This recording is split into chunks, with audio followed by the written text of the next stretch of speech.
advertisers and politicians and the like very rarely appeal to the greater good or to our sense of community.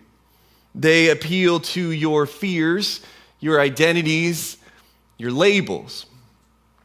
Want to be a good mom? Buy our product. Want to seem successful? Life hack for 4 easy payments of $29.95. Do you want to be a good American? Well, then vote for me and my label, because those people are evil and wrong.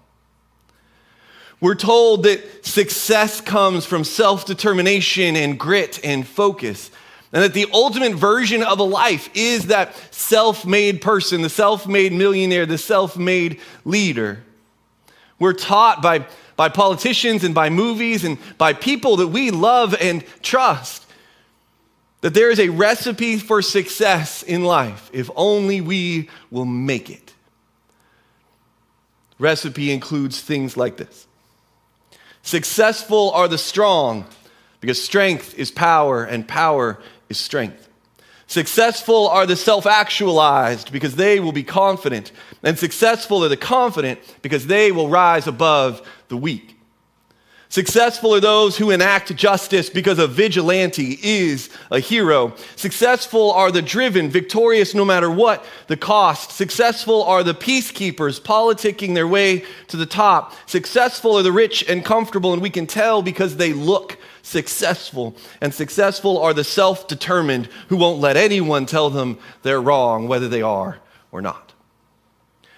In other words, we are given a narrative that life is about valuing yourself, about achieving for yourself, about idealizing yourself, to the point that I think this might be the first point in the sermon where some of us, our brains are going to start putting up walls because we've been so ingrained in this philosophy that life is about, the ultimate version of a life is found in valuing ourselves and in trying to actualize the most ideal version of ourselves.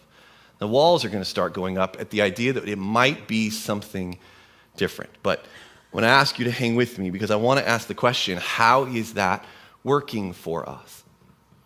Like, how's that working for us in general as a society, this narrative?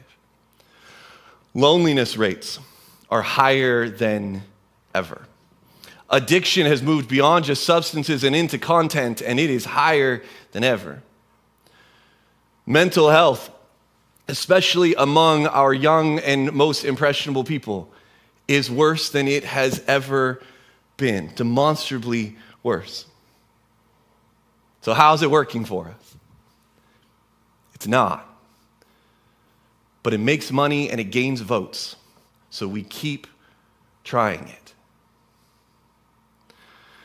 And y'all, I am so grateful for the life and the teachings of Jesus for many reasons.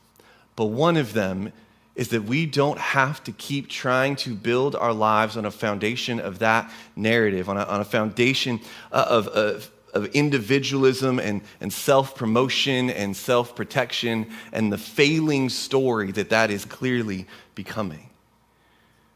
Jesus came to tell us a different story and to show us a different way. And ironically, I think our sense of American individualism has even crept into how we understand the gospel of Jesus. That too often, the American church has preached that because Jesus loves you individually, which is true, that he is all about you, the individual. That the point of Jesus' ministry is to help you, the individual, get out of here and escape to some safe space where people won't bother you or hurt you. That in some way, Jesus' ministry has given us permission to not actually worry about anyone else because Jesus just wants a one-on-one relationship with each of us. And that as long as you only focus on Jesus, you're going to be just fine. And part of why this Part of why this permeates is because it's so close to what's true. That Jesus does want a one-on-one relationship with you. And he does call us to focus on him so that we're not focused on all the things that drag us down and drag us away from what is true. Jesus really is all you need. But a life of quote unquote just me and Jesus is not actually the life that Jesus offers us or calls us to. According to the teachings of Jesus, there is no way to love Jesus without having a radical love for the people around you. There is no way to follow the teachings of Jesus without being transformed into someone who has a radical love for the people around us. We want to make following Jesus an individual experience because we are individual Americans, but Jesus' teachings were not aimed at individuals in isolation. He aimed at radical community.